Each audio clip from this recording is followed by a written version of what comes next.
Assalamualaikum warahmatullahi wabarakatuh. Koneksi antar materi, coaching, fasilitator Ibu Sri Gunatun, pengajar praktik Ibu Punjia, saya sendiri Komaria sebagai CGP. Coaching, menurut Pramudianto tahun 2020, menyampaikan 3 makna yaitu 1. Kemitraan. Kemitraan yaitu hubungan coach dengan coachee adalah hubungan kemitraan yang setara. Untuk membantu coachee mencapai tujuannya, seorang coach mendukung secara maksimal tanpa memperlihatkan otoritas yang lebih tinggi dari coachee. 2. Memberdayakan.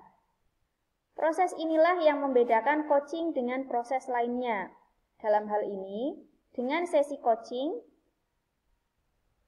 yang ditekankan pada bertanya reflektif dan mendalam, seorang coach menginspirasi coachee untuk menemukan jawaban-jawaban sendiri atas permasalahannya. 3. Optimalisasi. Selain menemukan jawaban sendiri, seorang coach akan berupaya memastikan jawaban yang didapat oleh coachee diterapkan dalam aksi nyata sehingga potensi coachee berkembang. Peran coaching. Ki Hajar Dewantoro menekankan bahwa tujuan pendidikan itu menuntun tumbuhnya atau hidupnya kekuatan kodrat anak sehingga dapat memperbaiki lakunya.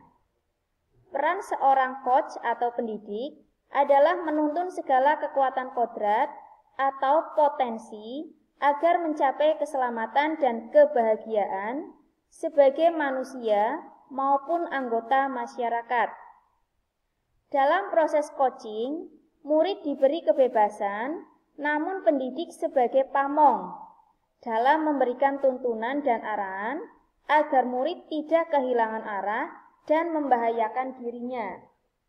Seorang pamong dapat memberikan tuntunan melalui pertanyaan-pertanyaan reflektif agar kekuatan kodrat anak terpancar dari dirinya. Merdeka belajar. Coaching menjadi salah satu proses menuntun kemerdekaan belajar murid dalam pembelajaran di sekolah. Proses coaching merupakan proses untuk mengaktifasi kerja otak murid. Pertanyaan-pertanyaan reflektif dapat membuat murid melakukan metakognisi. Pertanyaan-pertanyaan dalam proses coaching juga membuat murid lebih berpikir secara kritis dan mendalam, sehingga murid dapat menemukan potensi dan mengembangkannya. Kompetensi dasar coach. 1. Keterampilan membangun dasar proses coaching. 2. Keterampilan membangun hubungan baik. 3. Keterampilan berkomunikasi. 4. Keterampilan memfasilitasi pembelajaran. Perbedaan antara coaching, mentoring, dan konseling. Dilihat dari tujuan, coaching mengarahkan coachee untuk menyelesaikan masalahnya sendiri dan memaksimalkan potensinya. Sedangkan mentoring membagikan pengalamannya untuk membantu mente mengembangkan dirinya. Konseling membantu konseling memecahkan masalahnya. Dari aspek hubungan, coaching, kemitraan yang setara dengan coachee sendiri yang mengambil keputusan. Coach hanya mengarahkan saja, coachee lah yang membuat keputusan sendiri. Sedangkan mentoring, hubungan antara seseorang yang berpengalaman dan yang kurang berpengalaman. Mentor langsung memberikan tips bagaimana menyelesaikan suatu masalah atau mencapai sesuatu. Sedangkan konseling, hubungan antara seorang ahli dan seseorang yang membutuhkan bantuannya. Konselor bisa saja langsung memberi solusi. Dari aspek keahlian, coaching, coach bisa saja seseorang yang ahli, guru, teman, atau rekan kerja. Sedangkan mentoring, mentor adalah seseorang yang berpengalaman dalam bidangnya. Sedangkan konselor, konselor adalah seseorang yang ahli dalam bidangnya. Prinsip komunikasi. 1. Hubungan saling mempercayai. 2. Menggunakan data yang benar. 3. Bertujuan menuntun para pihak untuk optimalisasi potensi. 4. Rencana tindak lanjut atau aksi. Tips menjadi seorang coach. 1. Mampu menyamakan kata kunci. Coach dapat menggunakan kata-kata kunci ini untuk membimbing coachee untuk mencapai tujuannya. 2. Menyamakan bahasa tubuh. Bahasa tubuh memainkan peran penting dalam komunikasi, sebab hal ini dapat menentukan bagaimana rekan bicara kita akan menanggapi dan berhubungan selanjutnya dengan kita. Bahasa tubuh di sini meliputi mimik wajah, suara, postur tubuh, ataupun gerakan tubuh lainnya. 3. Menyelaraskan emosi. Setelah kata dan bahasa tubuh yang kita selaraskan, emosi pun perlu kita usahakan untuk diselaraskan, terutama ketika coachee mengucapkan hal-hal emosional. Hal ini akan membuat coachee merasa coachnya ada pada pihaknya dan mengerti perasaannya. Teknik mendengarkan aktif. Dalam proses coaching, perlu ada teknik mendengarkan yang baik. Contohnya, 1. Memberikan perhatian penuh pada lawan bicara kita dalam menyampaikan pesan. Pesan yang disampaikan bisa terkomunikasikan dengan verbal maupun non-verbal. Karenanya, sebagai coach, kita perlu fokus dan komitmen diri pada awal sesi. 2. Tunjukkan bahwa kita mendengarkan. Bahasa tubuh dan respon kita dapat secara efektif menyampaikan pesan kepada lawan bicara kita bahwa kita memperhatikan setiap pesan yang disampaikan. 3. Menanggapi perasaan dengan tepat. Nada positif dan berikan afirmasi kepada apa yang disampaikan oleh rekan bicara kita. Fokus kepada masalah atau topik yang disampaikan. Teknik mendengarkan aktif, yang selanjutnya yang keempat yaitu parafrase. Ini digunakan ketika kita hendak menegaskan kembali makna pesan yang disampaikan dengan menggunakan kalimat kita sendiri. 5. Bertanya. Pendengar aktif akan mengajukan pertanyaan untuk mendorong lawan bicaranya menguraikan lebih lagi keyakinan atau perasaannya. Pada saat inilah diperlukan keterampilan bertanya, sehingga mampu menggali lebih dalam potensi yang dimiliki oleh rekan bicara kita. Bagian ini akan kita bahas pada aspek komunikasi yang memberdayakan berikutnya. Contoh gambar menjadi pendengar aktif. Yang pertama, melakukan kontak mata.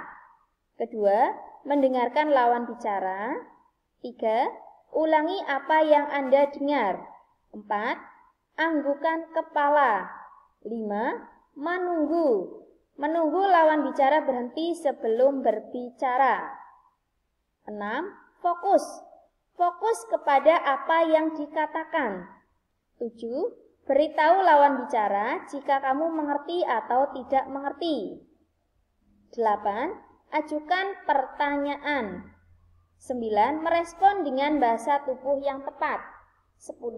Abaikan gangguan di sekitar. Bertanya efektif. Bertanya pada coaching merupakan kemampuan bertanya dengan tujuan tertentu. Pertanyaan yang diberikan dapat menstimulasi pemikiran coaching, memunculkan hal-hal yang mungkin belum terpikirkan sebelumnya, mengungkapkan emosi atau nilai dalam diri, dan dapat mendorong coach untuk membuat sebuah aksi bagi pengembangan potensi diri. Umpan balik. Umpan balik dalam coaching bertujuan untuk membangun potensi yang ada pada coach dan menginspirasi mereka untuk berkarya. Coach memaknai umpan balik yang disampaikan sebagai refleksi dan pengembangan diri. Secara khusus, diberikan pada coach ketika dalam proses coaching. Ada hal-hal yang tidak terduga muncul atau hasil dari coaching ini berbeda dari yang coach pikirkan. Selanjutnya, dorongan positif diperlukan agar coach meneruskan hasil coaching ini sampai pada tahap aksi. Aspek umpan balik ada 4. 1. Langsung diberikan pada saat komunikasi. 2. Spesifik atau fokus pada apa yang dikatakan. 3. Faktor emosi, mengikut sertakan emosi yang dirasakan. 4. Apresiasi, menyertakan motivasi positif. Coaching model Tirta. Model Tirta dikembangkan dengan semangat merdeka belajar yang menuntut guru untuk memiliki keterampilan coaching. Hal ini penting mengingat tujuan coaching yaitu melejitkan potensi murid agar menjadi lebih merdeka. Melalui model Tirta, guru diharapkan dapat melakukan praktek coaching di komunitas sekolah dengan mudah. Adapun tujuan Tirta atau kepanjangan Tirta, 1. T-nya tujuan, I identifikasi, R rencana aksi, T tanggung jawab. Tujuan umum biasanya ada dalam pikiran coach dan beberapa dapat ditanyakan kepada coach. Contohnya, apa rencana pertemuan ini? Apa tujuannya? Apa tujuan dari pertemuan ini? Apa definisi tujuan akhir yang diketahui? Adakah ukuran keberhasilan pertemuan ini? Identifikasi. Contoh yang ditanyakan dalam identifikasi. Misalnya, kesempatan apa yang kamu miliki sekarang? Dari skala 1 sampai 10, di mana kamu sekarang dalam pencapaian tujuan kamu? Apa kekuatan kamu dalam mencapai tujuan, peluang atau kemungkinan apa yang bisa kamu ambil, dan seterusnya. Rencana aksi.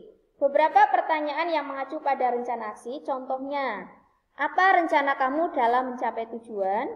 Adakah prioritas? Bagaimana cara kamu mengantisipasi gangguan? Dan seterusnya. Tanggung jawab. Contohnya, apa komitmen kamu terhadap rencana aksi? Siapa dan apa yang dapat membantu kamu dalam menjaga komitmen? Bagaimana dengan tindak lanjut dari sesi coaching ini?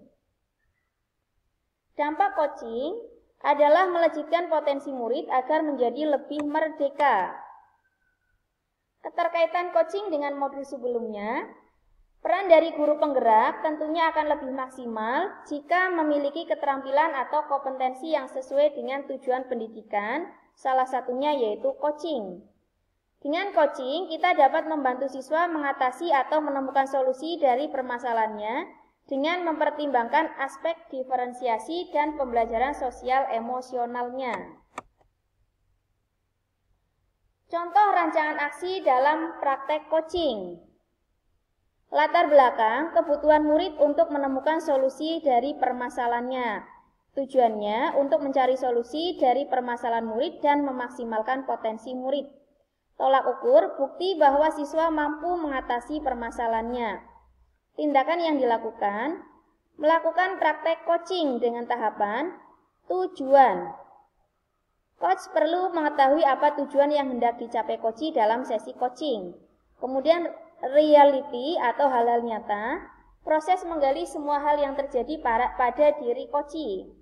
Option atau pilihan, coach membantu coach dalam memilah atau memilih hasil pemikiran selama sesi. Dukungan yang dibutuhkan, dukungan orang tua, wali murid, rekan guru, dan kepala sekolah. Caranya dengan berkolaborasi dengan mereka. Demikian tadi koneksi antar materi. Terima kasih. Wassalamualaikum warahmatullahi wabarakatuh.